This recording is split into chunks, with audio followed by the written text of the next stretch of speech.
আসসালামু আলাইকুম প্রিয় দর্শক, অন্য মঞ্চের আলাপচারিতায় আপনাদের সকলকে স্বাগত জানাচ্ছি। আপনারা জানেন বাংলাদেশের বর্তমানে সবচেয়ে আলোচিত ঘটনা হচ্ছে এনসিপির গুন্ডারা মার খেয়েছে এবং এ যেন তেন মার নয় গো নায়লা, এটা হচ্ছে সামাহাদি মার। তো এই মায়ের খাওয়া দেখলে আসলে মানুষের কষ্ট লাগবে, মারামারি ভালো জিনিস না, কিন্তু আমার আসলে খুবই সেই কষ্ট যেহেতু লাগা উচিত, তাই আমারও খুব কষ্ট হচ্ছে। তো কষ্ট হওয়ার কারণে কি আর করবো, ভাবলাম এই কষ্টটা আপনাদের মাঝেও শেয়ার করি। আপনারা যারা যারা দেখছেন তাদের কতটুকু কষ্ট হচ্ছে সেটা আমাকে একটু অনুগ্রহ করে জানাবেন, লিখবে। সার্জিস, হাসনাত, আরও নাসির উদ্দিন, মাসুদ, এদের অবস্থা কি করেছে? হবিগঞ্জে তারা গেছিল জুলাই পদযাত্রা, মানে জুলাই যেখানে নিভে গেছে, তো তারা হবিগঞ্জে গেছিল এই দোকান নিয়ে একটু যেন একটু ব্যবসাটা বাড়ানো যায়। তো হবিগঞ্জের ছাত্রদলের কর্মী সমর্থকরা কি করেছে তাদের সাথে, চলুন একে একে দেখা যাক। তো এই ধরনের এনসিপির গুন্ডা ফুন্ডা, এরা হোক নারী হোক পুরুষ, এদের সবকটার চরিত্র একই। এদের নিয়ে নতুন করে কিছু বলার নেই, এবং আপনারা একটু প্রস্তুত থাকেন, এরা আরও মাইর খাবে। যদিও এখন বিএনপি জামাত ক্ষমতায়, মিলেমিশে ক্ষমতায় আছে, তারপরেও জামাতের গুপ্ত টিম, জামাতের সি টিম হচ্ছে এই এনসিপি এবং বি টিম হচ্ছে এবি পার্টি, ওই যে ব্যারিস্টার ফুয়াদ তার যে দল। তো এইভাবেই এরা মানুষের কাছ থেকে, মানে আওয়ামী লীগ আসলে মাইন্ড করবে। আমার মনে হয় যে আওয়ামী লীগ অনেক ধৈর্য ধরে অপেক্ষা করছে তাদের প্রাপ্য তারা বুঝে নেওয়ার জন্য। সুদে আসলে ইউনুসের সুদে এরা এদেরকে ফিরিয়ে দেবে, কিন্তু এখন কি আর করার, ছাত্রদল তাদের সেই সুযোগটা দিচ্ছে না, এটা আসলে ঠিক হচ্ছে না। তো যাই হোক, তাদের পরিণতি তাদের কাছেই। এবার চলুন আমরা আরেকটি ঘটনার সাথে সাক্ষী হই। হিন্দু ধর্মাবলম্বীদের আসলে কতটা থ্রেটে রাখা হয়েছে বাংলাদেশে, তার জলজ্জান্ত দৃষ্টান্ত এই ভিডিওটি। নরসিংদীতে স্কুলে গিয়ে এই জুলাই জঙ্গিরা, এই ধর্মীয় সন্ত্রাসীরা কি বার্তা দিচ্ছে হিন্দুদের ব্যাপারে, কি ঘৃণা ছড়াচ্ছে, চলুন। আর একটি বিদ্যালয়ে ঢুকে এইভাবে ভিডিও ধারণ করা, টিচারকে দাঁড় করিয়ে রেখে একটা অশিক্ষিত মূর্খ ছেলে যে 2 লাইন বাংলা বলতে পারে না, সে জ্ঞান দিচ্ছে। শিক্ষক অসহায়ের মতো তাকিয়ে তাকিয়ে দেখছে এই মব সন্ত্রাসীদের কারণে। ওর চেহারা সুরত দেখে আমি জানি না নেশাখোর টোর কিনা, সেটাও একটা অপরাধীর অজুহাত নয়। কেউ নেশা করলে সেটা নিরাময়ের জন্য রাষ্ট্র এটার দায়িত্ব নেবে, কিন্তু এই ধরনের ছেলেপেলেরা, না আছে শিক্ষা, না আছে বিদ্যা, না আছে কোনো ধর্মীয় জ্ঞান, সে এসে ইসলামের শ্রেষ্ঠত্ব দেখাচ্ছে, সেগুলো ভিডিও ধারণ করছে এবং ভিডিও ধারণ করে সোশ্যাল মিডিয়া আপলোড করছে, এবং দেখার কেউ নেই, বলার কেউ নেই। শুনেছি তাকে পুলিশ জিজ্ঞাসাবাদ করছে। এই ধৃষ্টতা সে কীভাবে দেখায়, এবং এই ঘটনার মাধ্যমে বাংলাদেশের হিন্দুদের আসলে কোন পরিণতি, কোন পরিস্থিতির মধ্যে তারা রয়েছেন সেটা কিন্তু বোঝা যাচ্ছে। কারণ এইভাবে থ্রেট করা, মানে এটা যেমন নিত্য নৈমিত্তিক ঘটনা। তাদের কোচিং সেন্টার, শিক্ষা প্রতিষ্ঠানে ধর্ষণ, বা আচ্ছা যদি মিউচুয়াল আন্ডারস্ট্যান্ডিংয়ের মাধ্যমে হয়, এটা কি কোচিং সেন্টারে করার জায়গা? স্কুলে এটা কি জায়গা? মানে আপনি এটা অ্যালাউ করবেন? তাহলে শিক্ষার্থীরা পড়াশোনা বাদ দিয়ে ওইটাই করুক। অমুকের বউ, অমুকের মা, অমুকের মেয়ে, এদের কাছে কেউ নিরাপদ নয়। এরা 1971 আমাদের মা বন্ধুকে ধরে পাকিস্তানিদের কাছে দিয়ে এসেছে। ফ্রেন্ড রিকোয়েস্ট অ্যাকসেপ্ট না করায় শিক্ষিকা বিউটি পালের শালীন ভিডিওকে ফেসবুকে ছড়িয়ে উস্কানিমূলক ক্যাপশন দিয়ে পোস্ট করেন আসিফ ইকবাল হিরণ, একজন সহকর্মী তার। সে আসিফ, দেখি আপনারা জানেন যে বিউটি পালকে নিয়ে বিতর্ক চলছে। বিউটি পাল কী করেছেন? আরেক মোল্লা বলেছে যে ভুল করে শিক্ষিকা হয়ে যাওয়া এক নর্তকী টিকটক করছে, তার পক্ষে আরও কিছু টিকটকার শিক্ষক শিক্ষিকা টিকটক করে প্রতিবাদ জানাচ্ছে। মোল্লা খালিদ সাইফুল্লাহ, খেলাফত যুব মজলিসের নেতা। দেখুন এই মোল্লাটার অবস্থা। আমি জানি না তার মাদ্রাসায় তার সাথে কতটা অত্যাচার হয়েছে, কারণ মানুষ কতটা ফ্রাস্ট্রেটেড হলে পরে নাচ গান সাংস্কৃতিক কাজকে তার মাদ্রাসায় যেটা তাকে করেছে ওইটার সাথে তুলনা দিচ্ছে। বিউটি পাল, তিনি একজন স্কুল শিক্ষিকা, এবং তাকে নিয়ে যে বর্তমানে আলোচনা, তিনি স্কুলে এইভাবে শেখান। দেখুন, এই বলৎকার বাহিনীর খেপেছে যে কেন মানুষ বলৎকার না করে গান, মানে তার ব্যক্তিগত ভিডিওতে সেখানে কেন গান থাকবে, সেখানে থাকবে আলহামদুলিল্লাহ, সুবহানাল্লাহ, আর তলে তলে বলৎকার। তো এই বলৎকার বাহিনী খেপেছে এবং তার সাথে এই অন্যায়, তাকে অশ্লীল ভিডিওর কথা বলে যে তকমা দেওয়ার চেষ্টা করেছে, সেই প্রতিবাদে সারা বাংলাদেশে অন্যান্য শিক্ষক শিক্ষিকা। চলুন দেখি বিউটি পার্লারের একটি বক্তব্য। তিনি বলছেন এটা আমার ব্যক্তিগত ব্যাপার, মানুষের ব্যক্তিগত লাইফ থাকতে পারে না। একজন শিক্ষক যখন একটি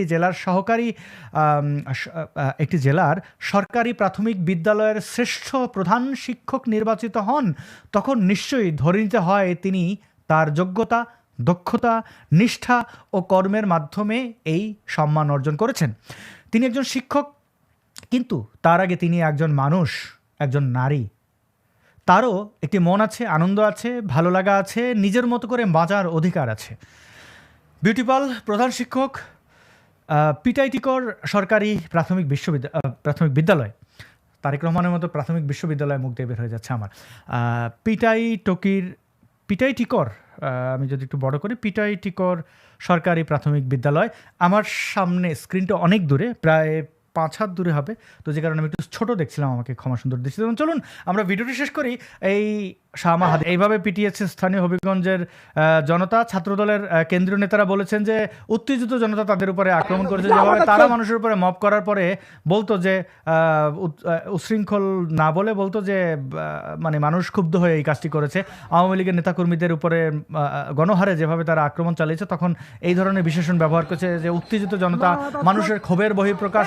স্বয়ং মবদের ওস্তাদ ইউনূসও একই ধরনের কথা বলেছিল যে মানুষ তাদের স্বাধীনতা উদযাপন করছে, তো তাদের স্বাধীনতা শামা হাদি করে দিচ্ছে। দেখতে পাচ্ছেন এনসিপির গুন্ডাদের এরকম সামনে পেছনে সব জায়গায়, এবং এনসিপির গুন্ডারা মাইর খেলায় জঙ্গিদের মাইর খাওয়া, জুলাই জঙ্গিদের শামা হাদি করে দেওয়া, এবং এইটা চলবে, অব্যাহত থাকবে, সারা বাংলাদেশে এদের সাথে এগুলো হবে। এবং এরা দেশের বাইরে গেল, ওই যে একটা লোক আছে না বনিয়ামিন, তার সাথে যেন কি হয়েছে একটু দেখি, বনিয়ামিনকে দিয়ে একটু শেষ করি। এইটা তো না দেখাইলে খুব খারাপ হয়েছে। আমি আগেও বলেছি বনিয়ামিনের সাথে এটা ঠিক করেনি যারা করেছে। এই হচ্ছে জামাত জঙ্গিগুলো দেশের বাইরে সব জায়গায় তাদের অবস্থা শামাহাদি হয়ে যাচ্ছে। তো প্রিয় দর্শক, আপনারা ভালো হয়ে যান, এগুলো করেন না। আমাদের এই কষ্টগুলো একদমই উচিত না, আমাদের খুব কষ্ট হয়, দেখেনি তো ঠিক না। আমি আগেই বলেছিলাম যে এরা উঠতে বসতে মাইর খাবে, এবং যেহেতু তারা মানুষকে মেরেছে, আমরা তাদেরকে ডিফেন্ড করবো না, আমিও তাদেরকে ডিফেন্ড করবো না, তারা এটা ডিজার্ভ করে। এখন আপনি বলবেন যে হ্যাঁ মানবতা মানুষের জন্য, ওরা মানুষ নাকি? এরা পুরো বাংলাদেশটাকে ধ্বংস করে দিয়েছে, দেশের মুক্তিযুদ্ধ এবং আমাদের যত মানবিক মর্যাদা যা কিছু আছে সব ধ্বংস করেছে। এদের নেতা হয়েছে হাদি, যার মুখ থেকে নারীদের প্রতি বিদ্বেষ, নারীর জনন ইন্দ্রিয়, সেটাকে সে তার রাজনৈতিক স্লোগানে পরিণত করেছে, সেটাকে ছিঁড়ে ফেলতে চেয়েছে। এরা বীর মুক্তিযোদ্ধাদের গায়ে হাত তুলেছে, এরা শিক্ষকদের গায়ে হাত তুলেছে, শিক্ষকদের ধরে ধরে পিটিয়েছে। তাদের সাথে কি ভালো আচরণ আপনি আশা করেন? তাদের সাথে কিসের মানবতা? কোন আইনে? বাংলাদেশের আইন আদালত সব তছনছ করে দিয়েছে। তাদেরকে তাদের গর্তে তো পড়তেই হবে। আমি খারাপ মানুষ না, আবার আমি এত ভালো মানুষও না, ডিফেন্ড করা যাবে না। এনসিপি পোলাপন দেখলাম হবিগঞ্জে দৌড়ানি খেয়েছে, বিশেষ করে আমার প্রিয় নেতা সার্জিস আলম এবং বাংলার জনগণের প্রিয় নেতা নাসির উদ্দিন পাটোয়ারি, দুইজনকে দৌড় দেওয়া হয়েছে। সমাজের সকল লোক, মানে ফেসবুকে যা দেখলাম আর কি, তার অধিকাংশ লোকজনই আমি খুব কষ্ট পাচ্ছি এই মুডে মুচকি হাসতেছেন। অনেকের মনে হচ্ছে যে এই পিটানি খাওয়াটা তাদের পাওনা ছিল এবং তারা খেয়েছে খুব ভালো। কিন্তু আমি আসলে আপনাদেরকে একটু কি বলা যায়, মন খারাপ করে দিতে চাই। আসলে এটা কোনো পিটানি খাওয়া হয় নাই। এটা যে পিটানি খাওয়া হয় নাই, কেন হয় নাই, এবং এটা যে তাদের মেটিকুলাস ডিজাইন পার্ট 2 এর একটা অংশ, সেটা নিয়ে আজকের আলোচনা। আপনারা অনেকেই জানেন যে দীর্ঘদিন ধরে এনসিপির এই মবরাজদের, এই সন্ত্রাসী চাঁদাবাজ গোষ্ঠীর পিটানি পাওনা আছে। এই বিষয়ে আমি আপনাদের সাথে মোটামুটি একমত, কারণ তারা চেষ্টা করে যাচ্ছে যে মাইর থেকে বেঁচে থাকতে, এবং তাদের বাপ ওয়াকার একটা সময় তাদেরকে এপিসি দিয়ে এনসিপি উদ্ধার করত। এপিসির ভিতরে এনসিপি, এটা ছিল তাদের সিগনেচার। কিন্তু তাদের বাপ ওয়াকার নিজেও এখন একটু চিপায় আছে, যে কোনো সময় চাকরি টাকরি চলে যেতে পারে। এবং এই ক্ষেত্রে তাহলে কি হচ্ছে, তাহলে এনসিপি আসলে নগদ পাওনাগুলো মিটিয়ে দেওয়ার কথা। কিন্তু হবিগঞ্জে যে ঘটনাটা ঘটেছে, এটা আসলে সেরকম কিছু না। এটা হচ্ছে তাদের মূল ষড়যন্ত্রের অংশ। আপনারা খেয়াল করে দেখবেন, এই যে বিভিন্ন জায়গায় দৌড়ানি খায়, কেমনে যেন এনসিপির কেন্দ্রীয় নেতা যারা আছে এরা বেঁচে যায়, এবং লোকাল যে পোলাপান গুলা, গরিবের পোলাপান ভেবেছিল যে আওয়ামী লীগ বিএনপির বাইরে চাঁদাবাজির একটা নতুন দোকান হিসাবে এনসিপিতে গিয়ে তারা ভবিষ্যৎ গড়বে। অনেকে গড়েছেও গত 2 বছর হান্নান মাসুদের দীক্ষায় দীক্ষিত হয়ে যারা ভালো মালটাল কামিয়েছে, এরা এখন মফস্বলে এনসিপির নেতৃত্ব দেয়। যদিও সরকারি দল হিসাবে তারা যে আমোদ আহ্লাদ পেত, ডিসি অফিসে যে টেবিল চাপে কথা বলতো, ওসিকে ধমক দিত, থানায় ঢুকে বলতো আমরা অমুকরে পুড়িয়েছি তমুকরে পুড়িয়েছি, সেই পীড়িতির কি এটার নাম, যাই হোক, ওই হবিগঞ্জেরই ঘটনা আপনারা জানেন, মাহাদি বলে আরেক সন্ত্রাসী ছিল। যাই হোক, সেই পীড়িতি তাদের এখন কমে গেছে। তাদের এটা কমে গেছে কারণ হচ্ছে দেশে মোটামুটি নির্বাচনের পরবর্তীতে বিএনপি কন্ট্রোল নিয়ে নিয়েছে। সুতরাং এনসিপি আজকে দেখবেন সার্জিস আলম সহ অনেকেই বলছিল আব্বা আসো, আব্বা আসো না, সরি, পুলিশ আসো, পুলিশ আসো। পুলিশ ওইখানে দেখতেছে এবং কান চুলকাচ্ছে, পিঠ চুলকাচ্ছে এবং যথারীতি অভিনয় করছে। সরকারি দলের বিপক্ষে পুলিশ যায় না। তাহলে আপনারা বলবেন যে ভাই আপনি সবিজয় স্বীকার করে নিচ্ছেন, কিন্তু এটাকে কেন নাটক বলছেন? এটা হচ্ছে একটা নাটক, যে কারণে এই যে শুরুতেই বললাম যে আপনি দেখবেন যে কেন্দ্রীয় নেতা যেগুলো আছে এরা কখনোই মাইর খাবে না, কিন্তু এদেরকে ভিকটিম বানানোর একটা রাজনীতি এখন তাদের পিতৃ সংগঠন, যেটা তাদের মূল সংগঠন জামাত ইসলাম শুরু করেছে। জামাতে ইসলাম এখন এনসিপি কে নিয়ে খেলতে যাচ্ছে। এনসিপি কে তারা মূল বিরোধী দল হিসাবে আগামী 2-3 বছরের মধ্যে প্রতিষ্ঠিত করবে। এই প্রতিষ্ঠিত করার জন্য এনসিপি কে মজলুম হিসাবে তৈরি করা হবে, এনসিপির ইমেজ বৃদ্ধি করা হবে এবং বিএনপির বিরুদ্ধে, আওয়ামী লীগ তোর গান কেস তাদের ভাষায়, বিএনপির বিরুদ্ধে একটা মূল স্রোতধারা হিসাবে, তরুণদের দল হিসাবে এই নাটক তারা আরেকবার শুরু করবে, এবং সেটা এনসিপি দিয়ে। আপনারা অনেকে অবিশ্বাসের হাসি আসবেন, কমেন্টে আমাকে গালাগালি করবেন এবং অনেকেই বলবেন দূর বেড়া তুই বেশি বুঝোস। ভাই মুশকিল হচ্ছে, আমি হচ্ছে একটা গরিব লোক, গরিবের কথা বাসি হইলে ফলে। আপনারা যারা এর আগে 24 সালে আবেগে আপ্লুত হয়ে বিভিন্ন ধরনের নাটকের শিকার হয়েছিলেন, তখনও বলেছিলাম যে এইটার পিছনে জামাতের কলকাঠি আছে, সেটা আপনারা বুঝতে বুঝতে 2 বছর লাগিয়েছেন। সো এখন যে কথাটা বলছি, এক কথাটা বুঝতে বুঝতে আপনাদের 5 বছর সময় লাগবে। আগামী নির্বাচনে দেখবেন এনসিপি হচ্ছে যায় মূল কার্যকর বিরোধী শক্তি। কারণ কি? কারণ হচ্ছে কি, জামাতে ইসলামের লুঙ্গি খুলে গেছে। আপনারা জানেন যে সমাজে জামাত দিনের পর দিন, বছরের পর বছর একটা ব্র্যান্ডিং করে এসেছে। সেই ব্র্যান্ডিংটা হচ্ছে গিয়ে কি, সৎ লোকের শাসন, মেধাবীদের সংগঠন, দুনিয়ার সব মেধাবী পোলাপান শিবির করে। আমি জানি না, আমার সাথে কোনো মেধাবী লোকজনের শিবির করতে দেখি নাই, বাট দুনিয়ার সব মেধাবী লোকজন শিবির করে, ভালো, খুব ভালো, এবং তাদের অনেক ট্যালেন্ট, তারা অনেক বুদ্ধি, অনেক কিছু। এই গান তারা ধরেন দীর্ঘদিন ধরে গিয়ে আসছে 78 সালে তাদের পুনর্জন্মের পর থেকে তারা এটা গিয়ে আসছে। এবং যেহেতু বাঙালি বেশিরভাগ লোকজনই ছোটবেলা আর্ডিনযুক্ত লবণ খায় নাই, কমন সেন্সের অভাব আছে, এই বাঙ্গু সমাজ অনেকেই এটা খুব বিশ্বাস করে। তো এই বিশ্বাসের লুঙ্গিটা খুলে গেছে এই বছর প্রথম যখন জাতীয় সংসদে তারা প্রধান বিরোধী দল হিসাবে উপস্থিত হয়েছে। আমরা প্রধান বিরোধী দল হিসাবে জামাতের যে মেধার স্বাক্ষর দেখলাম, কত কি বলা যায়, বাজেট অধিবেশনের কথাই ধরা যাক। রাশমিকা মান্দারকার সাহেব বললেন যে 9,000 কোটি টাকার বাজেট বেশি হয়ে গেছে, 600 কোটি টাকার বাজেট হইলে বেশ ভালো হইতো। আচ্ছা, সেটা না হয় বুঝলাম যে এদের বুদ্ধিশুদ্ধির অভাব আছে, শিক্ষা দীক্ষা নাই, ফাইন।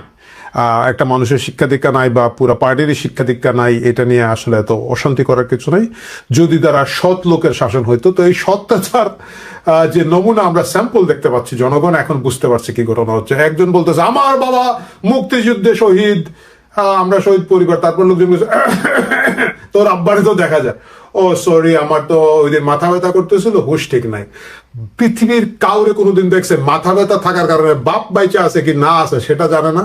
মানে বাপ কোনটা সেটা না জানতে পারে, মানে সেটা হয়তো অনেক ক্ষেত্রে হয়ে যেতে পারে বলাৎকারের ফসল, কিন্তু বাপ বাইচা আছে কি মরে আছে, মানে যদি বাপ জানে সেটা জানে না। এই হচ্ছে জামাত।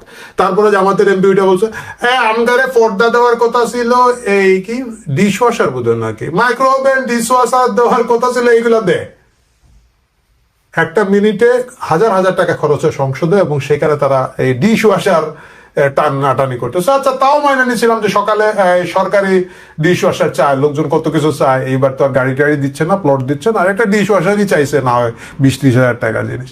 তারপরে কি হইলো? তারপরে হইলো গিয়া যে নিজের মেয়ের নামে, সরকারের গরিবের জন্য বরাদ্দকৃত টাকা নিজের মেয়ের নামে দুই নামে, মানে আবার ওই যে বাপের নাম ভুলায়, মেয়ের নাম ঠিক রেখে বাপের নাম ভুলায় তালিকা করে ফেলছে। মানে কি পরিমাণ খাইস্টা, কি পরিমাণ কি বলা যায় ছাপড়ি, কি পরিমাণ কাঙ্গাল হইলে নিজের মেয়ের নামে 10,000 করে গরিবের টাকা খাই ফেলতে পারে। ভাই খাবি তো ভালো করে খা, এবং সেটা আবার নিজের বাপের নাম, ওই যে বললাম বাপের নামের রেজিস্ট্রেশন ঠিক নাই, আচ্ছা সেটা গেল। তারপরে আমাদের গাজী নজরুল ইসলাম, ওই যে আরেক ছাপড়ি বলি কি আর করা, সে গিয়া একটা ভালো হোটেলও ধরা গেছে, মগবাজারের সস্তা ওই যে একটা নোংরা হোটেলের মধ্যে একটা অল্প বয়সী মেয়েকে চাকরি দেওয়ার লোভ দেখিয়ে দীর্ঘদিন ধরে তার সাথে অবৈধ সম্পর্ক করছে, এবং সেটা তার ড্রাইভার ওই ছাত্রীর মানে ওই মেয়েটার মামার কল্যাণে ধরা পড়েছে, ভিডিও লিক হয়েছে। এই হচ্ছে গিয়ে জামাতের অবস্থা। এবং আজকে যখন বলছি, আমি কোথাও যেন দেখলাম যে জামাতের এক নেতার মেয়ে বুধে মাস্তানি করেছে, তার বিরুদ্ধে মদ এবং ড্রাগ খাওয়ার অভিযোগ আছে, যদিও বলা হয়েছে সিজোফ্রেনিয়া রোগী। আমরা যেহেতু উনি রোগী হতেও পারেন, এই বিষয়ে মন্তব্য না করতে চাই। তো মোটমাট হচ্ছে গিয়ে জামাতের লুঙ্গি খুলে গেছে। জামাত যে কি পরিমাণ মেধাবীদের সংগঠন, কি পরিমাণ সৎ মানুষের সংগঠন যারা 10,000 টাকাও খাইতে ছাড়ে না, কি পরিমাণ ইসলামী সংগঠন যারা মগবাজারের খুপড়ি হোটেলের ঝুপড়ির মধ্যে ধরা খেয়ে যাচ্ছে, সবকিছু মিলিয়ে জামাতের যে এখনকার লিডারশিপ আছে, এদের আসলে যোগ্যতা জনগণের কাছে উন্মোচিত। তাহলে এখন জামাত কি করবে? জামাত এখন যে জিনিসটা করবে সেটা হচ্ছে তাদের অন্যান্য সংগঠন যেগুলো আছে এগুলো থেকে লিডারশিপ বাছাই করে নিয়ে আসবে। ধরেন শিবির থেকে নিয়ে আসবে আমাদের সাদিক কায়েম, হুইচ ইজ ওকে, সে একটা পপুলার ছাত্র নেতা, কোনো সন্দেহ নেই, তাকে মেয়র ইলেকশনে দিচ্ছে। কিন্তু এর বাইরে সম্পূর্ণ জামাত অন্য নামে তাদের এনসিপি যেটা আছে, এনসিপি সংগঠন, এবং হয়তো এবি পার্টিকেও তারা মানে ওই যে ফুয়াদ টুয়াদ যেগুলো আছে, বাট এবি পার্টি তো পাবলিক খায় না, সুতরাং এনসিপি কে তারা এগোবে। এই এগোনোর কি বলা যায় ফরম্যাট হিসাবে প্রথম যেটা হবে, আপনি দেখবেন যে জাতীয় সংসদে নাহিদ, হাসনাত, তারপরে আমাদের ওই যে মোংলা মাসুদ যাই হোক, আপনারা বুঝতেছেন ওই যে একটা মাসুদ আছে, তো মাসুদ শো, এদেরকে অনেক বেশি ফ্লোর দেওয়া হবে, এদেরকে প্রমিনেন্ট লিডার হিসেবে তৈরি করা হবে। এবং এর বাইরে সার্জিস আলম, নাসির পাটোয়ারি যারা সংসদে যেতে পারে নাই, তাদেরকে পিটানো হবে। এরা এই পিটানো খাবে, খায় একটা মজলুম হিসেবে প্রতিষ্ঠিত হবে। এই মায়ের খাওয়ার জন্য যা যা করার দরকার এনসিপি সেটা করবে। আপনারা দেখবেন প্রত্যেকটা জেলায় যায়, সেই জেলার সবচেয়ে জনপ্রিয় নেতা যে আছে তার বিরুদ্ধে অশ্লীলভাবে কথা বলে। আমি দেখলাম যে ওই হবিগঞ্জের ছাত্রদল সভাপতি ও জেলা ছাত্রদল সভাপতি অভিযোগ করেছেন যে জি.কে. গৌসের নামে সেখানের মধ্যে অশ্লীল ভাষায় এরা বক্তব্য দিয়েছে। জি.কে. গৌসের দীর্ঘ রাজনৈতিক ক্যারিয়ার আছে, তিনি আওয়ামী লীগের বিরুদ্ধে লড়াই সংগ্রামে ছিলেন, কিবদিয়া মার্ডার কেসের আসামি ছিলেন, এবং বিভিন্ন কারণে তার এক ধরনের বিরাট হোল্ড আছে। এবং সেটা শুধুমাত্র হবিগঞ্জে না, তিনি কিন্তু একটা বিভাগীয় নেতা, এবং তিনি খুব সম্ভবত বিএনপির বিভাগীয় সাংগঠনিক সম্পাদকও বটে। তিনি পুরো সিলেট বিভাগের উপরে একটা বিরাট নিয়ন্ত্রণ তার আছে। সেই জি.কে. ঘোষকে তার জেলার মাটিতে গিয়ে অনাকাঙ্ক্ষিতভাবে অচ্ছুতভাবে গালাগালি করা হচ্ছে। এই গালাগালিটা তারা সব জায়গায় করে। কিছুদিন আগে আমি দেখলাম কিশোরগঞ্জে গিয়ে বীর মুক্তিযোদ্ধা ফজলুর রহমানের নামে অশ্লীল গালাগালি করছে নাসির পাটোয়ারি। এর আগে তো তারা করেছে। এটা করার কারণ হচ্ছে তাদেরকে যাতে পিটান দেওয়া হয়। मारो मुझे मारो नहीं ये मजाक हो रहा है, एक सेकंड यार मजाक हो रहा है नहीं। এবং আমার ধারণা হবিগঞ্জ তাদেরকে ওইভাবে পিটান দেওয়া হয় না। আমি ওই যে ভিডিওগুলো দেখেছি, আপনারা যারা দেখেন নাই ভিডিওগুলো ইউটিউবে খুঁজে দেখে নিয়েন, সেখানে দেখবেন যে মাত্র 5-7টা ছেলে প্রথমে গিয়ে সার্কিট হাউসের সামনে একটা রেন্টে কারের ড্রাইভারকে পিটাচ্ছে। এবং এরা যে ছাত্রদল এটা প্রমাণ করার জন্য একজনের লাল টি শার্টের পিছনে জেলা ছাত্রদল লেখা আছে। হ্যাঁ, তারা হয়তো ছাত্রদলের সাথে সম্পৃক্ত। আমার ধারণা এগুলো হচ্ছে ছাত্রদলের গুপ্ত শাখার সুপ্ত লোকজন। কারণ এর চেয়ে বেশি পোলাপান ছাত্রদলের বা ছাত্রলীগের বা বড় ছাত্র সংগঠনের, বিশেষ করে এখন সরকারি সংগঠন ছাত্রদলের, আমি তো বলবো ওয়ার্ড না, শুধুমাত্র এটা মহল্লা কমিটিতে এর চেয়ে বেশি পোলাপান থাকে যারা লাঠি ওটা নিয়ে গিয়ে পিটাতে পারে। এই 4-5 জন মিলে এত বিশাল বিশাল লোকজনকে পিটিয়ে দিল। এবং খুবই মজার বিষয় হচ্ছে সোনালী ব্যাংকে গিয়ে নাসিরউদ্দিন পাটোয়ারি, সার্জিস আলম গিয়ে আশ্রয় নিলেন, এবং পরবর্তীতে প্রশাসন তাদেরকে উদ্ধার করে সার্কিট হাউসে নিয়ে এসেছে। বাই দ্য ওয়ে, এরা সার্কিট হাউস পায় কেন? মানে এরা দুইজনের কেউ তো এমপি না, এরা তো সরকারি কোনো কাজে না, তো এরা সার্কিট হাউস পায় কেন? এটা এনিওয়ে প্রশাসন সেটা তার মতো করে বলবেন কেন এরা সার্কিট হাউস এন্টাইটেলড। সাধারণ জনগণ হিসাবে হতে পারে তাদেরকে হয়তো একটা গুরুত্ব দেওয়া হয়েছে। কিন্তু এই মারামারির অবস্থা দেখে আপনারা খুব একটা আনন্দিত হবেন না। এটা হচ্ছে পুরো নাটকের একটা অংশ, এবং এই নাটক আগামীতে আরো চলবে। এর আগে তারা একই নাটক করেছিল হাদিকে দিয়ে, হাদির ইমেজটা তারা ধীরে ধীরে বিল্ড আপের একটা চেষ্টা করেছিল, যদিও সেটা খুব একটা কাজে লাগে নাই, কারণ হাদির সাউয়ামও হাদিমাদি ছিঁড়ে ফেলার, ওই বাজে শব্দ বলবো না, হাদিমাদি ছিঁড়ে ফেলার বিভিন্ন বক্তৃতার কারণে তার ওই ইমেজ তৈরি হয় নাই। সে নিজেই বলতো আমাকে 10 লাখ টাকা দিলে আমি ওইখানে গিয়ে মব করব। কিন্তু হাদি যখন নিহত হলো, তারপর আমরা দেখলাম যে জামাত সারা বাংলাদেশ থেকে লোকজন জড়ো করে এনে বিশাল একটা জানাজা শোডাউন দিল। এটা তাদের একটা খুব সিগনেচার প্রজেক্ট। এটা দিয়ে এখন পর্যন্ত শহীদ হাদিকে প্রতিষ্ঠিত করার চেষ্টা করছে। যদিও সেটা হাদির ভাই বোন এবং ইনকিলাব মঞ্চের কামড়ির কারণে খুব একটা সুবিধাজনক পরিস্থিতিতে নাই। এই মুহূর্তে জামাত এনসিপিকে নিয়ে সেই বাজিটা খেলছে। মজলুম জননেতা, মজলুম রাজনৈতিক নেতা হিসাবে সার্জিস আলম, নাসিরউদ্দিন পাটোয়ারি এবং আরো যারা এনসিপির আছে, এদেরকে প্রতিষ্ঠিত করার একটা চেষ্টা তারা করবে। এবং এই চেষ্টার অংশ হিসেবে এরা এখন পর্যন্ত অবশ্য মায়ের খায় নাই, দু এক জায়গায় এদেরকে হালকা পাতলা উত্তম মধ্যম দেওয়া হইতে পারে। মানে ওই সার্জিস আলম যে অনেক কষ্ট করে হাতের মধ্যে দেখাচ্ছে ওই নাটক না, হয়তো আর একটু বেশি ডোজ এটার উপরে জামাত ফেলবে এবং ফেলে এদিকে মজলুম হিসাবে করতে চাইবে। আপনারা দেখবেন যে জামাত কিন্তু তাদের লোক সরবরাহ এখন এনসিপিতে করছে না, কারণ তারা ওই মজলুম ভাবটা দেখাতে চাচ্ছে। কারণ যদি জামাত শিবিরের লোকজন ওইখানের মধ্যে অনেক বেশি মাত্রায় যায়, খুব পরিচিত মুখগুলো যায়, তাহলে বাধ্য হয়ে তাদেরকে একটা প্রতিদ্বন্দ্বী মারামারিতে যেতে হবে। এই মজলুম জননেতারা হবিগঞ্জে আক্রান্ত হওয়ার পর আমি দেখলাম ডাকসুতে যে জামাতের অংশটা আছে, তাদের ওই যে একটা আছে না ইউরেনিয়াম বেচে, ইউরেনিয়াম বিজ্ঞানী, যাই হোক আপনারা জানেন ইউরেনিয়াম বিজ্ঞানী একটা এনিওয়ে, তো সেই লোক আবার দেখলাম যে অন্য কিছু নিয়ে মিছিল টিছিল করছে। মানে তারা একটু দূরত্ব দেখে আমরা আর এনসিপি এক না, এই নাটক করছে। এই নাটকের অংশ হিসেবে সাদিক কাইয়ুম ঢাকা দক্ষিণে মেয়র হবে, মানে মেয়র প্রার্থী হবেন। তার বিরুদ্ধে আবার আসিফ মাহমুদ 300 কোটি ভূঁইয়াকেও প্রার্থী করা হবে, যে না ওরা আলাদা আমরা আলাদা। এই নাটক দুর্ভাগ্যজনক হলেও সত্য যে বাঙালিরা, আমার কথা বিশ্বাস করবে না, বাঙালিরা আরেকবার এই বাঙ্গু সমাজ এই নাটকের মধ্যে পড়বে এবং পরবর্তীতে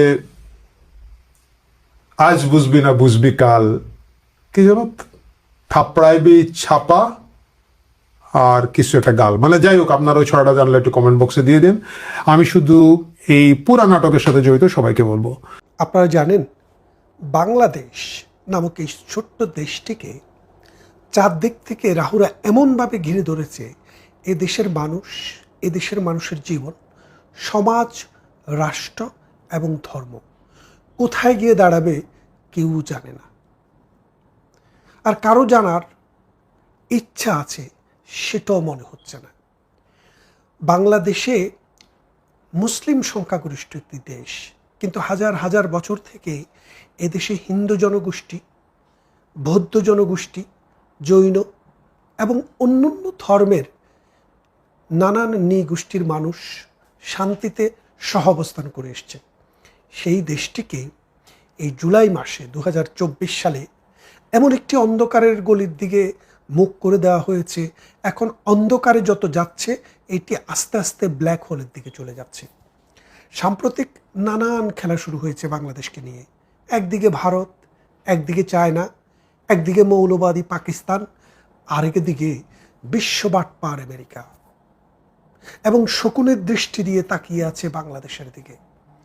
বাংলাদেশ, আপনারা জানেন, বৈদেশিক মুদ্রা অর্জন করার বাংলাদেশের মাত্র দুটি জিনিস রয়েছে। একটি হচ্ছে foreign currency income from man power.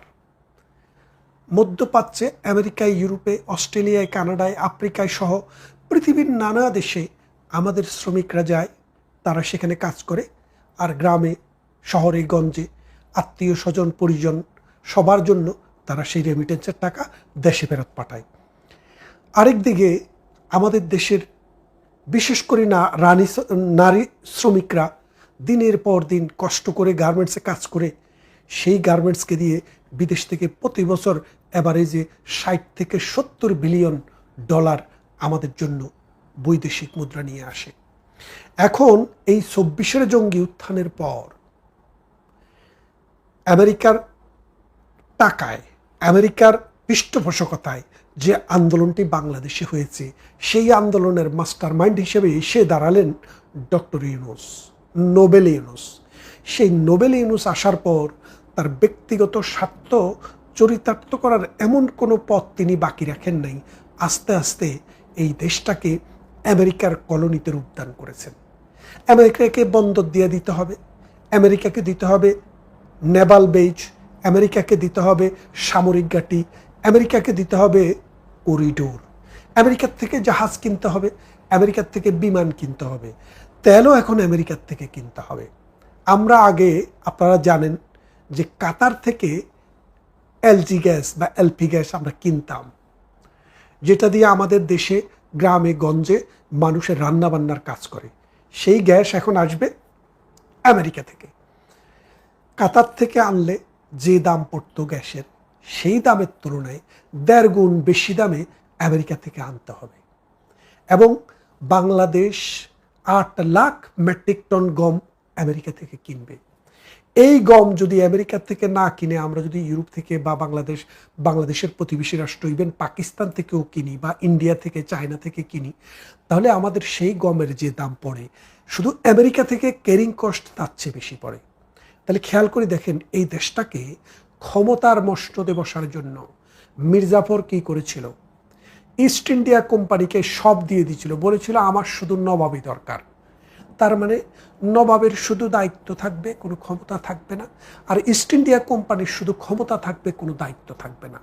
লুটপাট করে এই সোনার দেশটাকে যেভাবে ফকিরে পরিণত করেছিল, দুর্ভিক্ষ মন্বন্তরের সৃষ্টি করেছিল, সেই একই কায়দায় এই জামাত বিএনপি আজ বাংলাদেশকে পথে বসিয়েছে। আপনারা শুনেছেন জামাত বলছে যে আমাদের পরীক্ষিত বন্ধু। হ্যাঁ, আমেরিকা জামাতের পরীক্ষিত বন্ধু। কারণ 1971 সালে আমার নারীরা যখন দর্শিত হচ্ছে, আমার ভাইদেরকে যখন হত্যা করা হচ্ছে, আমার মুক্তিযোদ্ধাদেরকে যখন রাষ্ট্রবিরোধী বলে হত্যা করা হচ্ছে, যেই অস্ত্র দিয়ে হত্যা করা হয়েছিল সেই অস্ত্র আমেরিকা থেকে এসেছিল, আর সেই অস্ত্র চালাচ্ছিল জামাতের আলবদর, আল শাম, রাজাকার এবং শান্তি কমিটি। জামাত প্রাতিষ্ঠানিকভাবে 1971 সালে আমেরিকার সাথে পাকিস্তানের সাথে ছিল। পাকিস্তান তাদের বাবা এখনও আমেরিকার সাথে আছে, যেই জন্য পাকিস্তান একবার 2 ভাগ হয়েছে, এবার আরও ভাগ হবে। তাহলে খেয়াল করে দেখেন যে তারা কিন্তু এক চুলো নড়েনি, তারা কিন্তু ওই 1971-এর জায়গায় আছে। এখন তারেক জিয়া 17 বছর বিদেশে থাকার পর তিনি মনে করলেন এই মসনদ আমার দরকার। এদেশকে যদি শোষণ করতে হয়, এদেশকে যদি আবার দুর্নীতিতে চ্যাম্পিয়ন হতে হয়, তাহলে তারেক জিয়াকে তো আমাদের প্রয়োজনে আছে। এই দেশ যদি ধ্বংস করতে হয়, তাহলে তাকে তো আমাদের প্রয়োজনে আছে। বাংলাদেশের মানুষ একবার খালেদা জিয়াকে, একবার তারেক জিয়াকে, 2 জন অর্ধশিক্ষিত মানুষকে বাংলাদেশের প্রধানমন্ত্রী বানিয়ে ছেড়েছে। বাংলাদেশের এই মানুষদের কিন্তু আপনি প্রশংসা না করে পারবেন না। কেন পারবেন না? দেখেন, বাচ্চা স্কুলে পড়ে, মাইলস্টোন স্কুলে পড়ে, ক্লাস 6-এ পড়ে, অথবা উইলসে পড়ে, অথবা অন্য কোনো স্কুলে পড়ে, ক্লাস 6-এ পড়ে, 5-এ পড়ে, তার জন্য বিশ্ববিদ্যালয়ে ছাত্র রাখা হয়েছে, তার রেজাল্ট কেমন, ম্যাট্রিকে স্টার কয়টা, ইন্টারমিডিয়েট স্টার কয়টা, সেটা দেখা হয়। অথচ একটা দেশ চালাবে তাদের কোনো ডিগ্রি দরকার নাই, তারা ডক্টর কদম আলী হলেই চলবে। সুতরাং বাংলাদেশ প্রতিটা পদে পদে অন্ধকারের দিকে ধাবিত হচ্ছে। খেয়াল করে দেখেন, আমেরিকার সাথে আমাদের যে চুক্তি, এই চুক্তির পরও আমেরিকা গত সপ্তাহে আমাদের গার্মেন্ট ম্যানুফ্যাকচারিং প্রোডাক্টের উপরে আরও 10% ইন্টারেস্ট ট্যাক্স বাড়িয়ে দিয়েছে। তারপরে খেয়াল করেন, 19-এর সাথে 10 করলে 29%। আমরা গার্মেন্টস ম্যানুফ্যাকচারিংয়ে পুরো পৃথিবীতে ছিলাম 2nd পজিশনে, চায়না 1 নম্বর, আমরা 2 নম্বর। আর এখন 3 নম্বর ছিল তখন ভিয়েতনাম, এখন ভিয়েতনাম 2, চায়না তার 1 নম্বর জায়গা ঠিক রেখেছে, আর আমরা এখন 3। খেয়াল করে দেখেন, যে কথা দিয়ে শুরু করেছিলাম, গার্মেন্ট ম্যানুফ্যাকচারিংয়ে আমাদের যে আয় সেটা অনেক অংশে কমে গেছে। কারণ অসংখ্য গার্মেন্টস ফ্যাক্টরি আওয়ামী লীগের লোকের বলে বন্ধ করে দেওয়া হয়েছে। বিএনপি, জামাত এবং এনসিপির জঙ্গি বাহিনী এই কর্মীদেরকে এই যেই সব প্রতিষ্ঠানে কাজ করে সেই সব প্রতিষ্ঠানগুলোকে বন্ধ করে দিয়েছে, কারো কারো জায়গায় আগুন লাগিয়ে দিয়েছে, ব্যাংক দিয়ে, বিমা দিয়ে এদেরকে প্যারালাইজ করে দেওয়া হয়েছে। সুতরাং হাজার হাজার কর্মী এখন ছাঁটাই হয়ে গিয়েছে। বাংলাদেশের বাজার আস্তে আস্তে সংকুচিত হয়ে যাচ্ছে। ইউরোপের ফ্রান্স বাংলাদেশের বাজার থেকে যেই পরিমাণ পণ্য কিনতো, এটা এখন তার অর্ধেকে নেমে গেছে। ঠিক এমনি করে রাশিয়া এবং জার্মানি, স্পেন, পর্তুগাল এরাও কিন্তু বাংলাদেশ থেকে যে পরিমাণে আগে কিনতো সেই পরিমাণ থেকে কমিয়ে দিয়েছে। তার মানে বাংলাদেশ যে গার্মেন্টস দিয়ে 70 বিলিয়ন রপ্তানি করতো প্রতি বছর, এটা প্রতি বছরে 5% করে বৃদ্ধি পেত। এখন এবারে 5% বৃদ্ধি তো দূরের কথা, আরও 5% কমে 65-তে চলে এসছে। তার মানে আমাদের 10 বিলিয়ন নেট ইনকাম সেখান থেকে অলরেডি কমে গেছে। এই বছর যেতে যেতে এটা 20 বিলিয়ন কম হতে পারে। তারপরে আমাদের যে পরিমাণে বিদেশে আমাদের শ্রমিকরা যেত, সেই শ্রমিকদের যে ইনকাম ডলারে সেটা যে পরিমাণে আসতো, সেটা এখন বর্তমানে দুবাই সহ বহু দেশ বাংলাদেশের শ্রমিক নেওয়া বন্ধ করে দিয়েছে ডক্টর ইউনূস আসার পর থেকে। এবং স্টুডেন্ট হিসেবে যে ছেলেবেলারা বিদেশে যেত সেটাও অনেকাংশে কমে গেছে। যার ফলে হয়েছে কি, যে দুইটা ক্ষেত্রের কথা বললাম, একটি গার্মেন্টস আরেকটি ম্যান পাওয়ার, এই দুটা ক্ষেত্রেই বাংলাদেশের অর্থনীতি সংকুচিত হয়ে যাচ্ছে।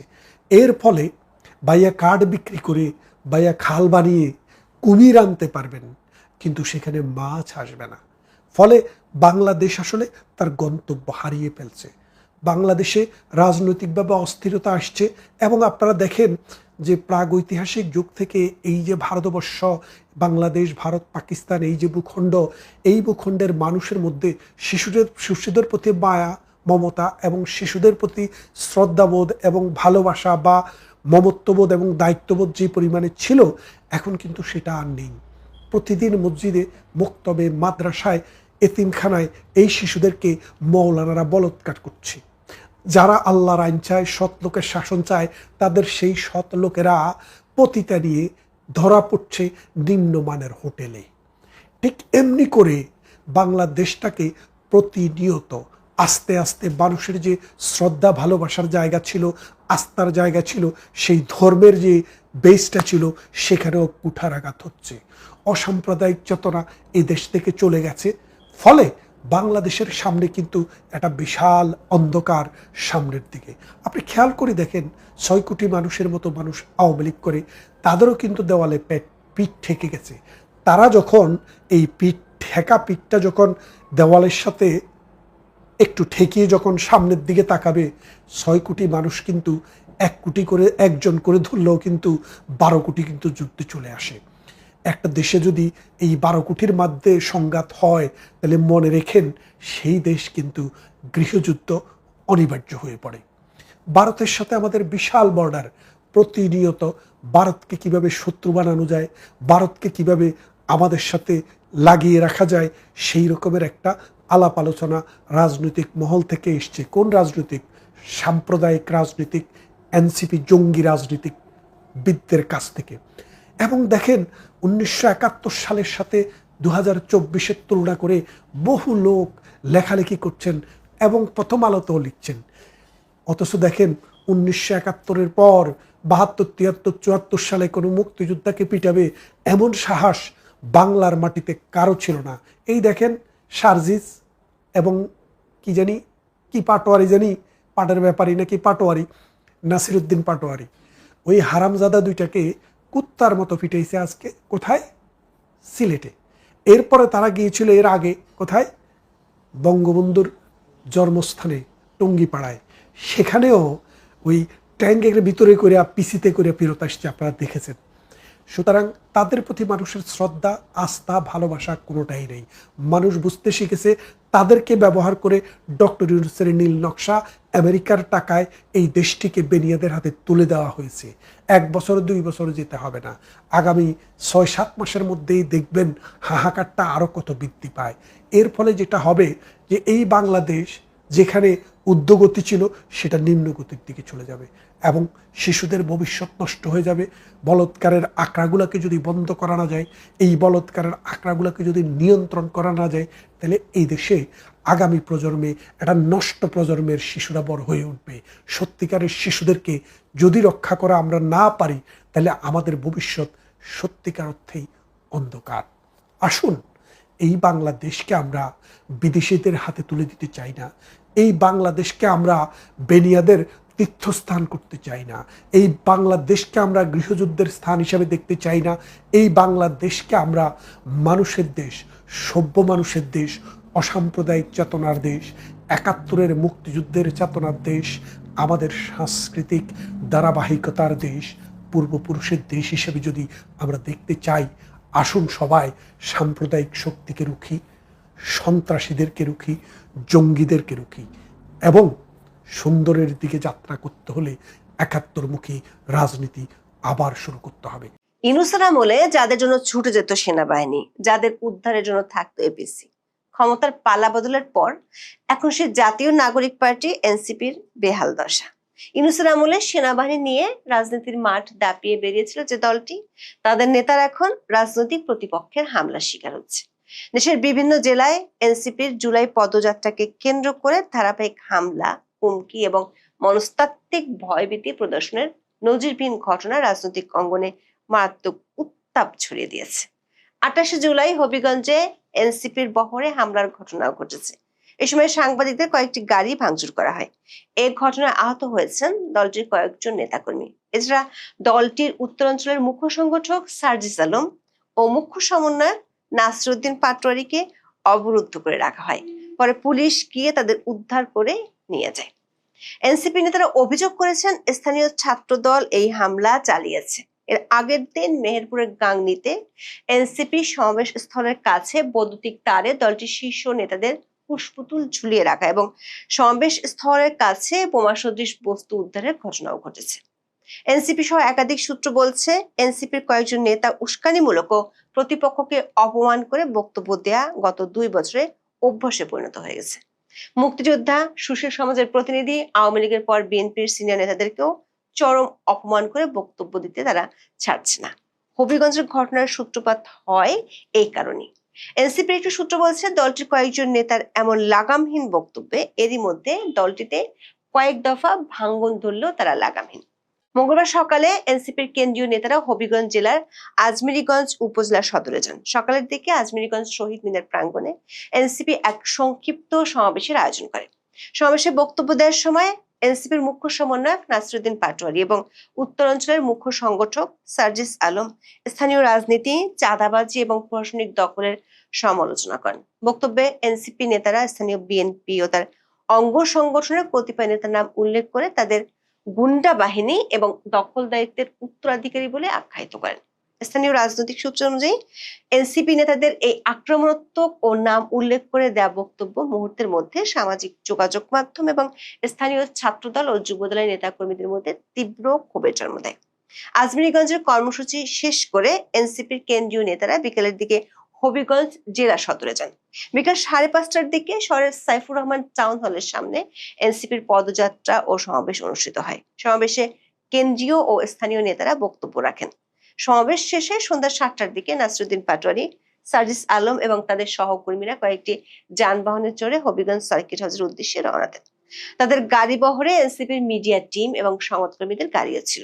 গাড়ি বহরটি শহর অতিক্রম করে স্টাফ কোয়ার্টার, থানা মোড় ও সদর হাসপাতাল এলাকা অতিক্রম করার সময় গলির ভেতর থেকে একদল সশস্ত্র যুবক ইট পাটকেল ও দেশীয় অস্ত্র নিয়ে একযোগে হামলা চালায়। এনসিপির অভিযোগ অনুযায়ী হামলাকারীরা ছিল হবিগঞ্জ জেলা ছাত্রদল ও যুবদলের সশস্ত্র ক্যাডার।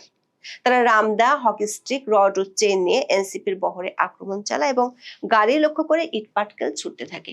আকস্মিক হামলায় নাসিরউদ্দিন পাটোয়ারীকে বহনকারী জিপ গাড়িটি দ্রুত গতিতে চালিয়ে প্রায় 1 কিলোমিটার দূরে জেলা সার্কিট হাউসে পৌঁছাতে সক্ষম হয়। তবে বহরের পেছনে থাকা সার্জিস আলমের গাড়িটি আক্রমণকারীদের ঘেরাওর মুখে পড়ে। ইট পাটকেলের আঘাতে সার্জিস আলমের গাড়ির কাঁচ ভেঙে যায়। সার্জিস আলম এবং স্থানীয় এনসিপি নেতারা গাড়ি ছেড়ে নিকটস্থ সোনালী ব্যাংক হবিগঞ্জ প্রধান কার্যালয়ে ঢুকে পড়েন। সার্জিস আলম সোনালী ব্যাংকের ভেতরে অবস্থান করছেন জানতে পেরে ছাত্রদল ও যুবদলের উত্তেজিত নেতা কর্মীরা ব্যাংক ভবনের চারপাশ ঘেরাও করে ফেলে। তারা বাইরে থেকে ইট পাটকেল ছুটতে থাকে এবং উস্কানিমূলক স্লোগান দিতে থাকে। সোনালী ব্যাংকের ভিতরে প্রায় 1 ঘন্টা সম্পূর্ণ অবরুদ্ধ অবস্থায় কাটাতে হয় সার্জিস আলম ও তার সঙ্গীদের। খবর পেয়ে হবিগঞ্জ সদর মডেল থানার পুলিশ ঘটনাস্থলে পৌঁছায় এবং উত্তেজিত জনতাকে সরিয়ে রাত 8টার দিকে সার্জিস আলমকে উদ্ধার করে সার্কিট হাউসে নিয়ে যায়। ঘটনার পরপরই জাতীয় নাগরিক পার্টি বা এনসিপির কেন্দ্রীয় নেতৃত্বের পক্ষ থেকে নিন্দা ও বিচারের দাবি ওঠে। মঙ্গলবার রাতে হবিগঞ্জ সদর হাসপাতালে সার্জিস আলম বলেন, এই হামলার বিচার না হওয়া পর্যন্ত তারা হবিগঞ্জ ছাড়বেন না। তিনি বিএনপি শীর্ষ নেতৃত্বের জবাবদিহি দাবি করে বলেন, তারেক রহমানকে জবাব দিতে হবে। এটা কি তার সন্ত্রাসী বাহিনী যারা শুধু রাজনৈতিক মতভিন্নতার কারণে মানুষের উপর হামলা চালাচ্ছে? সালাউদ্দিন আহমেদকেও জবাব দিতে হবে, তারা জিকে গৌসদের এ ধরনের সন্ত্রাসী কর্মকাণ্ডের দায়িত্ব দিয়েছেন কিনা। এনসিপির মুখপাত্র আসিফ মাহমুদ সজীব ভুঁইয়া অভিযোগ করেন, পুলিশ প্রশাসনের নিষ্ক্রিয়তার সুযোগ নিয়ে সন্ত্রাসীরা সার্কিট হাউসের নিরাপত্তা বলয় ভেঙে ভেতরে হামলা চালিয়েছে। এটা রাষ্ট্রীয় কাঠামোর জন্য এক ভয়াবহ সংকেত বলে তিনি দাবি করেন। তবে হামলার সার্বিক দায় অস্বীকার করেছে জেলা বিএনপি ও ছাত্রদল নেতারা। বিএনপি চেয়ারপারসনের উপদেষ্টা ও হবিগঞ্জ জেলা বিএনপি সভাপতি মোহাম্মদ জিকে গৌস বিবিসি বাংলাকে প্রতিক্রিয়া জানাতে গিয়ে বলেছেন, এনসিপির সঙ্গে তাদের কোনো বিরোধ নেই, তাদের উপর হামলা করারও কোনো কারণ বিএনপির নেই। জেলা ছাত্রদল সভাপতি শাহ রাজীব আহমেদ রিঙ্গন দাবি করেছেন, শান্তিপূর্ণ হবিগঞ্জ শহরে এসে অশালীন বক্তব্য দিয়ে শহর অস্থিতিশীল করতে চাইলে তার দায় বক্তাকে নিতে হবে। তবে এই হামলার সঙ্গে ছাত্রদলের কোনো সম্পর্ক নেই বলে তিনি দাবি করে বলেছেন, আজমিরগঞ্জে উস্কানিমূলক বক্তব্যের কারণে বিক্ষুব্ধ সাধারণ জনগণ বা পথচারীরা এই ধাওয়া দিয়ে থাকতে পারে। এই ঘটনার একদিন আগে সোমবার মেহেরপুরের গাংনী পৌর শহরের প্রধান সড়কের বাসিন্দারা দেখতে পান রাস্তার উপর দিয়ে যাওয়া বৈদ্যুতিক ও ইন্টারনেট কেবলে 3টি খড় দিয়ে তৈরি ও সাদা কাপড়ে আবৃত কুশপুতুল গলায় রশি দিয়ে ঝুলিয়ে রাখা হয়েছে। প্রতিটি কুশপুতুলের বুকে এনসিপির শীর্ষ 3 নেতার ছবি সংবলিত স্পষ্ট পোস্টার সাঁটানো ছিল। পুলিশ পরে নিশ্চিত করে ছবিগুলো ছিল বিরোধী দলীয় চিফ হুইপ নাহিদ ইসলাম, সংসদ সদস্য হাসনাত আব্দুল্লাহ এবং সার্জিস আলমের। সূত্রগুলো বলছে, এনসিপির কয়েকজন নেতা গত 2 বছর ধরে যেভাবে উস্কানিমূলক এবং সিনিয়র রাজনৈতিক নেতাদের অপমান করে বক্তব্য দিয়েছে, তাতে ক্ষমতাসীন বিএনপির অঙ্গ সংগঠনগুলো ব্যাপকভাবে ক্ষুব্ধ। ইউনূসের আমলে গোপালগঞ্জে গিয়ে উস্কানিমূলক বক্তব্য দেওয়ার কারণে হতাহতের ঘটনা ঘটেছিল। গোপালগঞ্জের বিক্ষুব্ধ জনতার আক্রমণ থেকে এনসিপি নেতাদের বাঁচাতে গুলি করতে হয়েছিল আইন শৃঙ্খলা বাহিনীকে।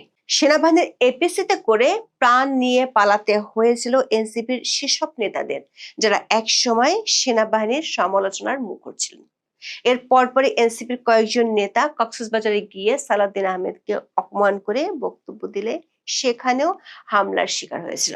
সূত্রগুলো বলছে, এনসিপি নিজস্ব রাজনৈতিক অপরিণামদর্শিতা, কৌশলগত ভুল এবং প্রাতিষ্ঠানিক সীমাবদ্ধতা এই পরিস্থিতি তৈরির জন্য অনেকাংশে দায়ী। দলটির একাধিক নেতা বলছেন, নির্বাচনে আওয়ামী লীগের অনুপস্থিতি সত্ত্বেও সংসদে মাত্র 6টি আসন পেয়েছে দলটি। অথচ দলটির অনেক নেতার বক্তব্য আর আচরণ দেখে মনে হতে পারে তারা সরকারি দল। ঢাকা ছাড়া দলটির অবস্থান স্থানীয় পর্যায়ে খুবই নাজুক। দলটির ভিত্তি স্থানীয় পর্যায়ে তেমন একটা নেই বললেই চলে। দলের নেতাদের এমন বক্তব্যের কারণে আর জামাত ঘনিষ্ঠতার কারণে দলটিতে এরই মধ্যে কয়েক দফা ভাঙন হয়েছে। হবিগঞ্জের ঘটনায় দেখা গেছে, হামলা শুরুর পর তাদের আত্মরক্ষার জন্য হয় ব্যাংক ভবনে গিয়ে আশ্রয় নিতে হয়েছে, না হয় পুলিশের উদ্ধার তৎপরতার মুখাপেক্ষি হতে হয়েছে। এনসিপি আত্মপ্রকাশের পর থেকে প্রায় সব প্রতিষ্ঠিত রাজনৈতিক দলের সঙ্গে নীতিগত ও বক্তব্যগত সংঘাত তৈরি করেছে। ফলে মফস্বলে বা বিপদের সময় কোনো সামাজিক বা রাজনৈতিক দল তাদের সমর্থনে এগিয়ে আসছে না। তারা রাজনৈতিকভাবে একা হয়ে পড়েছে। মেহেরপুরের কুশপুতুলে লেখা চিরকুট, তরুণ সমাজকে ললিপপ হাতে ধরিয়ে দেশ নিল রসাতলে। বিশ্লেষকরা মনে করেন, এ ধরনের বার্তা একটি নির্দিষ্ট রাজনৈতিক ক্ষোভের প্রকাশ ঘটায়। সাধারণ মানুষের মধ্যে একটি জনমত তৈরি হচ্ছে, জুলাইয়ের পর বৈষম্য বিরোধী নেতারা বা এনসিপির একটি অংশ রাষ্ট্রীয় সুবিধা, সরকারি পদবি নিতে ব্যস্ত হয়ে পড়েছেন, অথচ দেশের মুদ্রাস্ফীতি, নিত্যপণ্যের উচ্চ মূল্য, আইন শৃঙ্খলা পরিস্থিতির অবনতির মতো মৌলিক সংকটে তারা সাধারণ মানুষের পাশে নেই। গণমানুষের দৈনন্দিন অর্থনৈতিক সংকটের কথা না বলে শুধু উচ্চ মার্গীয় রাষ্ট্রীয় সংস্কার ও প্রতিপক্ষ দমনের রাজনীতির ফলে সাধারণ মানুষের সঙ্গে তাদের দূরত্ব বাড়ছে। এখন এ পর্যন্ত, সবাই ভালো থাকুন। তারেক রহমান $700 মিলিয়ন বা $70 কোটি ঘুষের বিনিময়ে রফা করেছেন কিছু প্রকল্প চীনের সঙ্গে। কোন কোন প্রকল্প? লালমনিরহাট বিমানবন্দর আধুনিকীকরণ, তিস্তা বাঁধ মহাপ্রকল্প, মংলা SEZ, যুদ্ধ বিমান ক্রয় ইত্যাদি। কবে হয়েছে এই রফা? সম্প্রতি চীন সফরে গিয়ে। ঘুষের টাকা দেয়া নেওয়া হয়েছে কি? আগে হ্যাঁ, এত বড় চুক্তি MOU স্বাক্ষর হলো কোনো অগ্রিম পেমেন্ট ছাড়া, আরে একটা বউনি তো করতে হয়, আর বউনি ছাড়া কি কোনো কাজ হয়? এমন খবর কিন্তু খুব গোপনে হলেও উড়ছে বাতাসে। বিশ্বাস করবেন কিনা আপনার ব্যাপার, বিশ্বাসে মিলায় বস্তু তর্কে বহুদূর। সত্যি বলতে কি আমিও প্রথমটায় বিশ্বাস করিনি, পাল্টা প্রশ্ন করেছিলাম প্রমাণ কোথায়?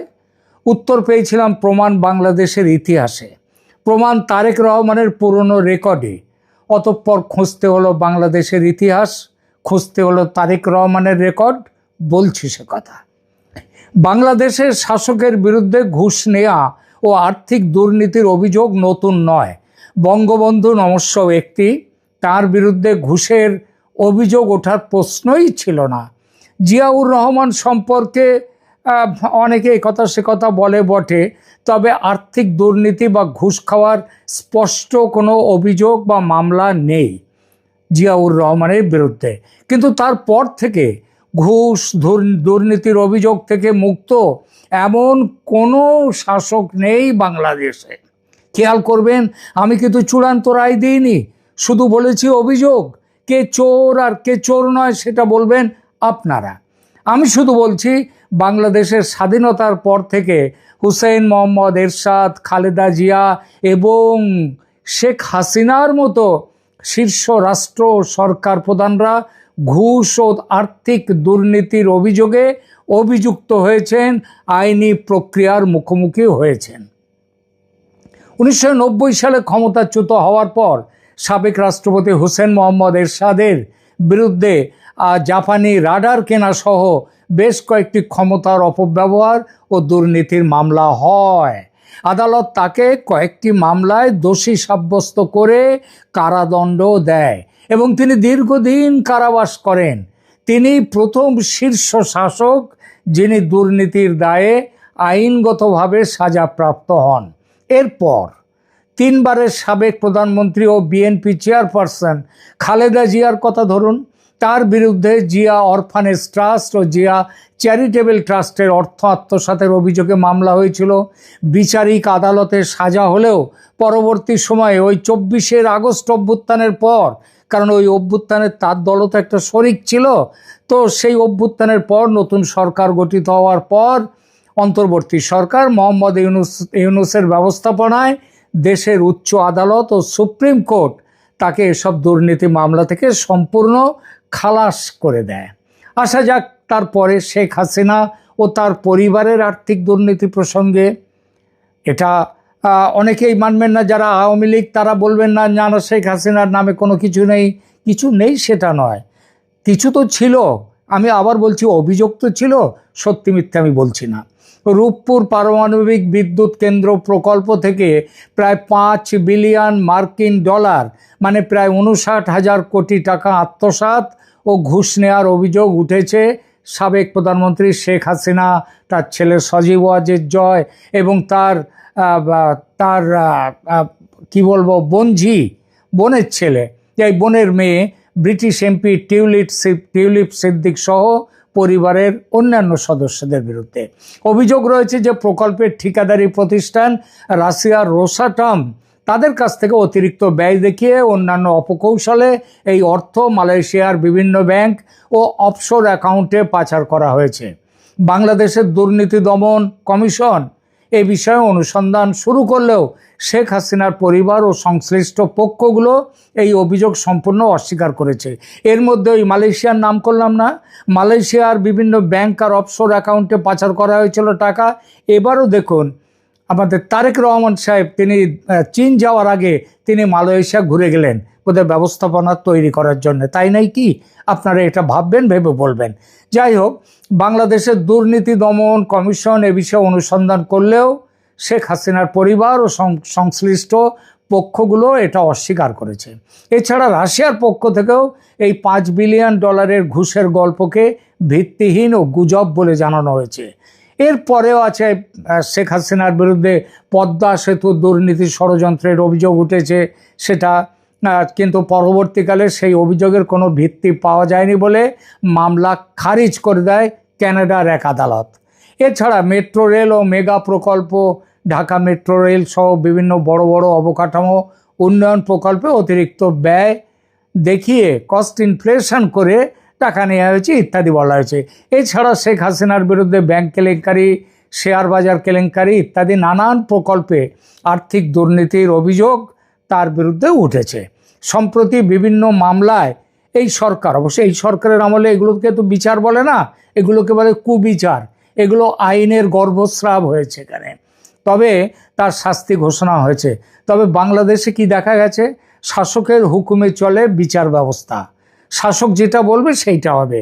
অতএব আওয়ামী লীগ ক্ষমতায় এলে শেখ হাসিনার শাস্তিও বেগম জিয়ার মতো মকুব হয়ে যেতে পারে এবং যাবে। শেখ হাসিনার পতনের পর অন্তর্বর্তী সরকারের প্রধান উপদেষ্টা হন নোবেলজয়ী মোহাম্মদ ইউনূস। এই পদটি বকলমে প্রধানমন্ত্রীর। দুর্নীতির অভিযোগ তার বিরুদ্ধেও কম নয়। প্রধান উপদেষ্টা হওয়ার আগে তার বিরুদ্ধে অভিযোগ ছিল গ্রামীণ টেলিকমের শ্রমিক ও কর্মচারীদের চাকরি স্থায়ী না করা, শ্রমিকদের জন্য কল্যাণ তহবিল গঠন না করা, নিয়ম অনুযায়ী যেটা করা উচিত ছিল, কোম্পানির নিট মুনাফার 5% শ্রমিকদের মাঝে বন্টন করার কথা, সেটাও করেননি। বরং তিনি আমেরিকায় গিয়ে সেখানকার ডেমোক্র্যাটদেরকে প্রচুর টাকা দিয়েছেন এবং নিজের সম্পত্তি বাড়িয়েছেন। এই সব মামলায় ছিল মোহাম্মদ ইউনূসের আর্থিক দুর্নীতি। জানুয়ারি 2024 ঢাকার একটি শ্রম আদালত ডক্টর মোহাম্মদ ইউনূস এবং গ্রামীণ টেলিকমের আরও 3 শীর্ষ কর্মকর্তাকে শ্রম আইন লঙ্ঘনের মামলায় 6 মাসের কারাদণ্ড দেয়। যখন জেলে যাওয়া তার ভবিতব্য, তখন মেটিকুলাস ডিজাইনে ষড়যন্ত্রের অভ্যুত্থান হলো এবং জেলে না গিয়ে ইউনূস হলেন বকলমের প্রধানমন্ত্রী। এবং প্রধানমন্ত্রী হওয়ার সঙ্গে সঙ্গে 660 কোটি টাকা আয়কর তিনি মকুব করিয়ে নিলেন। এটাকেও বাংলা কথায় বলে ভয়ঙ্কর আর্থিক দুর্নীতি। ইউনূস ছিলেন রাষ্ট্রপতির প্রধান উপদেষ্টা। আসলে অন্তর্বর্তী সরকারের প্রধান হচ্ছেন স্বয়ং রাষ্ট্রপতি মোহাম্মদ শাহাবুদ্দিন চুপ্পু। তিনি 3 দিন আগে পদত্যাগ করেছেন, আর তার সঙ্গে সঙ্গে দুর্নীতির মামলা রুজু হয়ে গেছে তার বিরুদ্ধে। কমপ্লেন কে করেছেন? বাংলাদেশ আজাদ পার্টির president lieutenant colonel retired Hasinur Rahman এবং রাষ্ট্র সংলাপ ফোরামের central committee member secretary AI নূর মোহাম্মদ আয়াস। শোনা যাচ্ছে তারেক সরকারের সাথে কোনো মামলা মোকদ্দমা হবে না তার বিরুদ্ধে, এমন এক সমঝোতা করে তিনি পদত্যাগটা করেছেন। এবার আসুন একেবারে বর্তমান প্রধানমন্ত্রী জনাব তারেক জিয়া 2001 থেকে 2006 সাল পর্যন্ত বিএনপি জামাত জোট সরকারের আমলে ঢাকার বনানীতে তারেক রহমানের যে রাজনৈতিক কার্যালয় ছিল, হাওয়া ভবন, সেটা ছিল ক্ষমতার সমান্তরাল কেন্দ্র এবং ব্যাপক দুর্নীতির আঁতুড়ঘর হিসেবে শুধু দেশে নয়, দেশ বিদেশ সর্বত্র পরিচিত হয়েছিল। তারেক রহমানের কি নাম হয়ে গিয়েছিল তখন? 10%। মানে যে চুক্তি হোক না কেন, যে অর্ডার হোক না কেন, তার 10% তাকে দিতে হবে। আরেকজন 10%-এর নাম বাংলাদেশের বর্তমান বাবা পাকিস্তানের, সেখানে রয়েছে, তার নাম হচ্ছে বেনজির ভুট্টোর স্বামী আসিফ জারদারি, যিনি এখন পাকিস্তানের প্রেসিডেন্ট। তারও নাম ছিল 10%। সেই তারেক জিয়া আজ দেশের প্রধানমন্ত্রী। কবি নজরুলের সেই কবিতাটা মনে আছে? বিড়াল বলে মাছ খাবো না, আঁশ ছোবো না, কাশি যাব, বিড়াল মাছ খাবে না। তো তারেক সাহেব যদি বলেন ঘুষ নেব না, ক্যাশ ছোবো না, কেউ বিশ্বাস করবে নাকি বিশ্বাস করা যায়? বন্ধুরা, দক্ষিণ এশিয়ার রাজনীতিতে একটি বিষয় বারে বারে ফিরে আসে। যখনই কয়েক বিলিয়ন ডলারের বড় প্রকল্প, প্রতিরক্ষা ক্রয় বা বিদেশি বিনিয়োগের ঘোষণা হয়, তখনই একটি প্রশ্ন ঘুরতে শুরু করে, এই প্রকল্পগুলোর আড়ালে কত টাকা কিকব্যাক বা কমিশনের খেলা চলেছে। তারেক রহমানের সাম্প্রতিক চীন সফরের পর সামাজিক যোগাযোগ মাধ্যম ও রাজনৈতিক মহলে নানা ধরনের অভিযোগ এবং জল্পনা ছড়িয়েছে। এমনকি বিভিন্ন অঙ্কও প্রচার করা হচ্ছে।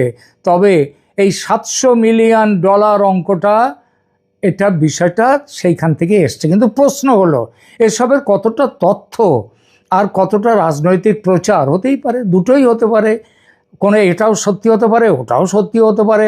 আজকের আলোচনায় আমরা কোনো ব্যক্তির বিরুদ্ধে অপ্রমাণিত অভিযোগকে সত্য বলে ধরব না, বরং দেখব কেন এমন অভিযোগ ওঠে, কিভাবে সেগুলো যাচাই করা হয় এবং আন্তর্জাতিক কূটনীতিতে এগুলোর গুরুত্ব কতটা। প্রথমে দেখি কি ঘটেছে। চীনে বাংলাদেশের প্রধানমন্ত্রী গেলেন সাম্প্রতিক সফরে এবং অনেকগুলো সমঝোতা স্মারক, যেটাকে মেমোরান্ডাম অফ আন্ডারস্ট্যান্ডিং বলা হয়, সেই মৌ স্বাক্ষর করলেন। বিনিয়োগ, অবকাঠামো সহযোগিতার ঘোষণাও হলো।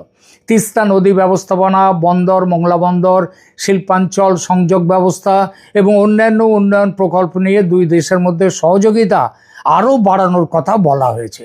এগুলোর অনেকগুলো এখনও মৌ, অর্থাৎ ভবিষ্যৎ সহযোগিতার কাঠামো, প্রকল্পের অর্থায়ন, দরপত্র, চূড়ান্ত চুক্তি এবং বাস্তবায়ন, এসব ধাপ এখনো বাকি। এবার দেখে অভিযোগটা কেন ওঠে।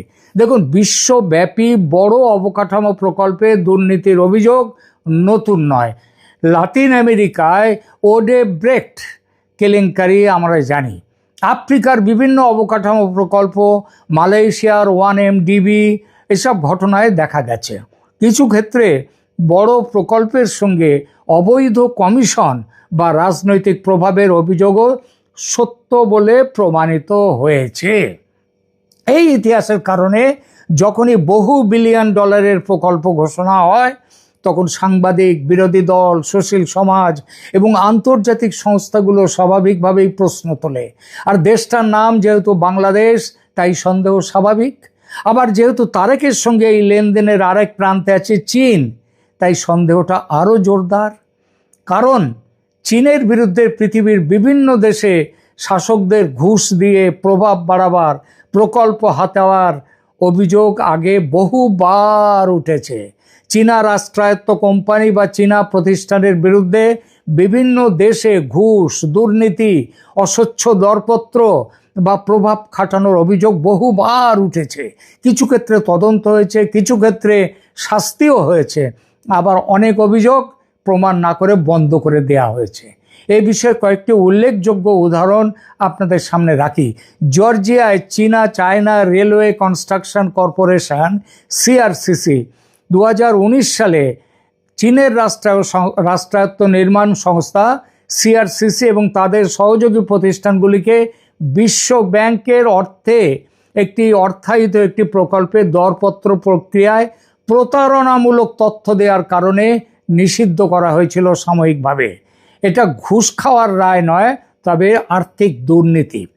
আন্তর্জাতিক প্রকল্পে অনিয়মের একটা গুরুত্বপূর্ণ নজির বেল্ট অ্যান্ড রোড। এই প্রকল্প বিশ্বব্যাংক তাদের বিশ্লেষণে বলেছে যে বড় অবকাঠামো প্রকল্পে দুর্নীতির ঝুঁকি স্বাভাবিকভাবে বেশি এবং BRI প্রকল্পগুলোতে, যেটা চীনের, তাদের স্বচ্ছতা ও ক্রয় প্রক্রিয়া উন্নত হওয়া প্রয়োজন। তবে বিশ্বব্যাংক বলেছিল BRI-এ অনেক প্রকল্প প্রশ্নের অবকাশ রাখে। হুয়াওয়ে এবং ইউরোপীয় পার্লামেন্ট, তাদের কথাটা শুনুন। বেলজিয়ামে ইউরোপীয় পার্লামেন্টের কিছু সদস্যকে ঘুষ দেওয়ার অভিযোগে হুয়াওয়েকে, মানে চীনের কোম্পানি, ঘিরে তদন্ত হয়েছে। সেই তদন্ত এখনও চলছে, অনেক প্রমাণ পাওয়া গেছে, এখনও চূড়ান্ত বিচার হয়নি। এছাড়া বহু গবেষক ও নীতি নির্ধারণী প্রতিষ্ঠান BRI প্রকল্পগুলোতে অস্বচ্ছ ঋণ, দরপত্রের সীমিত প্রতিযোগিতা এবং রাজনৈতিক প্রভাব নিয়ে উদ্বেগ প্রকাশ করেছে। তবে এই সমালোচনা থেকে প্রতিটি প্রকল্পে ঘুষ হয়েছে এমন কিছু নয়, কিন্তু চীনাদের মধ্যে ঘুষের সম্ভাবনাটা খুব বেশি। অর্থাৎ চীনা বিনিয়োগকে ঘিরে বিশ্বের বিভিন্ন দেশে বারবার দুর্নীতির অভিযোগ উঠেছে। বাংলাদেশ কিভাবে তাহলে স্বচ্ছতা নিশ্চিত করতে পারে? এরকম স্বচ্ছতা নাই হতে পারে।